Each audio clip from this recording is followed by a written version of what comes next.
Welcome back to Comic Yap.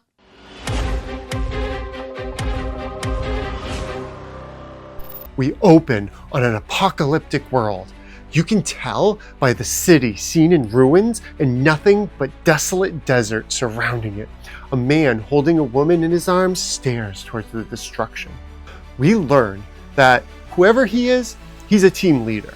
It's too late, and I'm guessing the world was destroyed. Now, these people, they have skills like teleportation. This means it's a fantasy, supernatural manhwa. Okay, this is a bit overdramatic. I feel nothing for this lady's death. I don't know her. You haven't associated her with any memories or hopes that would be shattered upon her passing. So this scene just feels forced. So he activates his superpower and goes Super Saiyan to suck out this dead girl's power. And by the face he's making, it doesn't feel too good to take that power. And we get the title of the manhwa, Carnivorous Hunter. The fact that they divulged his power before his name means to me that the skill is the main character over this guy. Like they could have taken anyone. This guy's just who the production team landed on using. But we do get his name a few panels later, Seonwoo. Then comes the backstory. Gates open, monsters spill out, millions die. This is such a prevalent story for manhwas to use, especially when superpowers and hunters are involved. I could probably do the next 50 comic yaps using only stories that start that way. I may just. And central to any good superhuman story is the appearance of metahumans or superhumans just as the monsters start to run rampant. They're the only ones who can stop these monsters that modern technology failed to kill. The humans create safe areas called cities, but if you're not in a city, you're in the wilderness, still riddled with monsters and disarray. Everything up to this point was just introduction to get to the main story. It starts off in the wilderness of Seoul, where a group of travelers, armed to the teeth, turn to their guide for directions. That guide just so happens to be our main character, Kim Seonwoo. They're hunters, and they've entered the domain of the brass spiders. And then Kim says this, and it's really awkward, and it really takes the suspense out immediately. They did this just to show how knowledgeable he is with monsters, and they really wanted to make it feel like he's better than them, and I don't know, none of this really needed to happen. The spider attacks, and like any good main character, he saves the day by pushing the other guy away at the last moment. But not everyone in the party was so lucky to be saved. Chaos ensues. See how they use black here instead of red for blood? It still gets the point across, but it comes slightly more family friendly at the same time. We finally get to see a superpower activate when this guy punches the spider. Seriously, why does he even have a sword if he was just gonna punch it? Can he not transfer his power to the weapon? Get durable gloves then. I don't know. It's not even that strong. It looks all like his punch did was stun the thing, and it probably made it angry. They all get to work trying to kill it while it's stunned. And we cut to Kim, reminding us of what he said earlier, which in my mind is now done more succinctly and timely here. This is when it matters and makes sense. Not before, we hadn't seen anything, we didn't know anything. This is when his knowledge could save their lives. Upon not listening to Kim, the spider kills the entire team. Pretty brutally, might I add. This guy makes one last effort, zap, zap, zap, spider, no avail. And our main character is stuck holding the bag, face to face with a pissed off spider no one could kill. Who talks like this? This is poor writing. I don't need to know the attack squad is dead. I just spent 20 images watching it happen. If there's going to be dialogue, it should be inner monologue, first of all, which is expressed by a different speech bubble. And it should read something like, "Can I defeat this thing on my own?" The chapter ends and we're transported to Zone 17.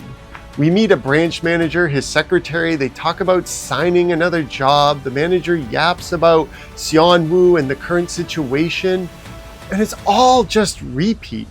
They really drive home the fact that he's out fighting brass spiders and he's with a team that have unconfirmed levels. It's already been 3 chapters. Get over it. This is beyond fluff at this point. Repetition to the point of ignorance. I get that he's special. We already knew that from the opening sequence. Stop trying to remind me every 4 panels and just show me. Seonwoo pulls out a gun and starts blasting, from which I remember shouldn't do anything. And oh look, even the half-dead guy came back to life to spew garbage dialogue I already knew. This is like a comedy on how terrible this sequence is. I'm dead or dying, but I have enough energy to criticize you that your bullets aren't gonna work. This dialogue and writing is wrong. Every time this happens, I'm pulled out of what's supposed to be an awesome battle scene where we get to experience our main character's combat abilities, but instead, we keep getting railroaded by needless cutaways and distractions. Let the boy cook. Or are you not confident enough in his abilities to let him shine? The bullets dig into the spider and they explode, causing massive damage, which still probably shouldn't work. But they were glowing red, so I guess there's some sort of magic or ability that was cast on them that they just failed to explain. Explained everything else? No, this is a secret. Oh, and look, there's Dead Guy, who maybe isn't going to die at this point, and he's spewing useless facts again. Just die already. Our main character spoon feeds us this mediocre dialogue, and I feel like they just don't know what to write here. And they wrote anything they could to fill the spots, and the editor had a sneezing fit while looking over this section or something. I don't know. Maybe they were on a beach reading it with a Bahama Mama in their hand and the sun in their eyes, and they just didn't see how bad this was. Here comes a cool battle scene, and it's immediately made awkward with this dialogue. Like, who are you yelling this out for, bro? The dead guys? The spider? No one around you cares. Concentrate on killing the spider already instead of being butthurt by a bunch of corpses. Seonwoo does what a trained team of hunters couldn't. He wounds the spider by cutting off its legs, and he does this without uselessly yapping finally. Never mind, he goes right back into teacher mode and says the same stupid line for the 3rd, maybe 4th time? I can't even remember. It's just... Seonwoo defeats the spider and then goes on to lecture the corpses about the downsides of faking your ranking numbers and abilities. This whole scene is absolute garbaggio. The guy gets it. He screwed up and it cost him dearly. He has a hole in his chest. Stop standing on airs and his dead body. And at least maybe put him out of his misery instead of taking your frustration out on him. You obviously weren't even in any danger. So why are you so mad? Kind of feeling like he's a mediocre hero. Seonwoo hears voices in his head telling him to kill the old man, take his superpower, and he looks confused. I'm confused. We're all now just confused. Nothing happens. No resolution of this situation. We're transported to the 17th ward. Seonwoo busting into the Hunter office. He's pissed off. Jamie... I don't know. I just don't care. We get to learn about Node and how it acts as an alliance for the wilderness. It's okay. They're trying. The story progresses where a big job comes in and some actually respectable hunters bring Seonwoo as their guide. They keep referring to some lady. She gets redundant and annoying. Lady this, lady that. It shows the lack in creativity using language to express the situation without using redundancy. But we already learned that from the last 3 chapters. This is starting to feel like a Chinese manhwa instead of a Korean one. So I skipped the rest of the conversation. I'm rewarding you with that. There's a dangerous mission, citizenship. We get exposition about what cities are. We already know this. There's nothing new to glean except the name Beatrice. Remember just a second ago we were talking about lady this and lady that? Well, guess what? She had a name the whole time. It's Beatrice. Well, that's her name. It's relevant. But you withheld it just a couple panels ago, and now you're going to reveal it in this grand gesture? Do that first. Did they forget her name when working on the previous section, right? And then they wrote it and they gave her a name and they're like, no, we just call her Lady. It's fine. We don't have to do anything special. This is just bad workmanship. Now we get to see Beatrice powers. She's Jesus Christing in front of the new world. Pretty colors, obvious religious nod, because we learn she's sacrificing her health to save the citizens. It's martyrdom, it's very specific. The metahumans like Seonwoo. They trust his opinion on matters regarding the monsters and what routes to take. We took this long to establish that. It's kind of nice. So they go on their expedition, and then as they're doing it, Seonwoo notices some tracks, and he stops and he scouts the area. Nothing can be seen. And this guy says what I feel like I as the reader am feeling, and I now want this guy to be our main character.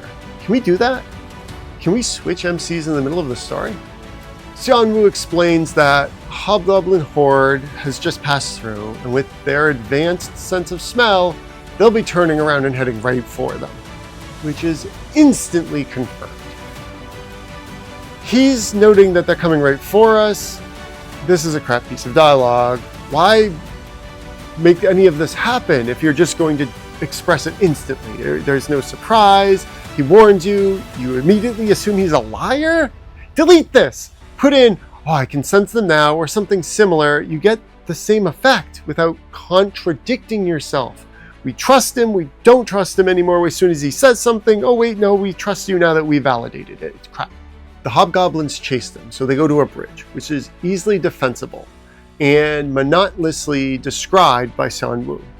The metahumans start glowing, and pow! Finally, we get to see what the strength of a metahuman looks like, what they're so famous for. It took a while.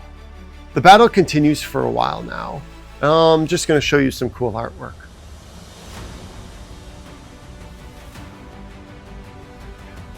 Whoa, no! What's that behind her? It's about to kill her! Nah, it just decides to jump up and grab her hair instead of attacking her with its axe. Dumb.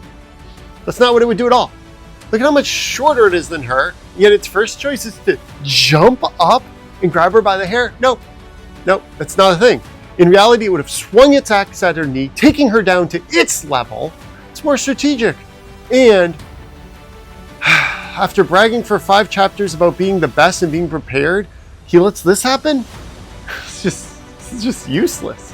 Oh, and they have enough time to argue for some reason? Like, oh, it's your fault, my fault. I didn't even know it was your fault. Oh yeah, it's your fault. This makes no sense. So he saves her anyways, because, yeah. And then he decides to fight the single hobgoblin, alone. And after seeing him fight a spider, I'm not really concerned. But instead of proving his amazing guide skills that were so important that they had to be told 1,000,000 times and he had to yell at a corpse about it, we get a backstab from Yoon Jong, which saves his life. And then he cuts its head off. I'm having trouble here. Is this guy awesome or not? I'm getting the most mixed signals here. They reach the dome, and this is some nice art. I like that they don't shove the whole thing in your face, but instead frame it with the rubble and destruction of the past to remind you how important the present city is. This is well done. They enter the dome and are greeted by this military-looking dude. Cool shades, bro. And he gives them these fancy bracelets that are called core bracelets. Oh, and they're more like collars than thank yous. As if you do anything out of line, boom! You go too far away, boom! Lose a hand. They enter the city and are amazed about how normal it is. People living carefree and content, completely opposite to what they've experienced up to this point. It's at this time that I'm reminded of the first image we saw of a destroyed city in the desert. Seonwoo meets this lady and tells her he's not a metahuman, but she immediately dismisses this and starts inspecting him. And we get this dialogue from her that really shakes him. This is chapter 6. And we still haven't seen him use his ability. Nor have they explained why he's in the past. Why doesn't he remember the first chapter? Why haven't they explained his ability yet? It feels like the writer is unnecessarily drawing out the reveal. Something we already know. That's what's so frustrating about this manhwa. It's called Carnivorous Hunter, yet other than the first 10 panels, there's been none of that found. You, the writer, literally made the story about this guy's skill, showed it to us, and then hid it. Like, no, stop talking about it. No, it doesn't exist. What do you mean?— I get it, but it's just disappointing. I don't know. Just so you know, the main character doesn't even get to experience his ability until chapter 11. It's just too far away. I admit it happens in an action-packed scene, but one that could have happened already.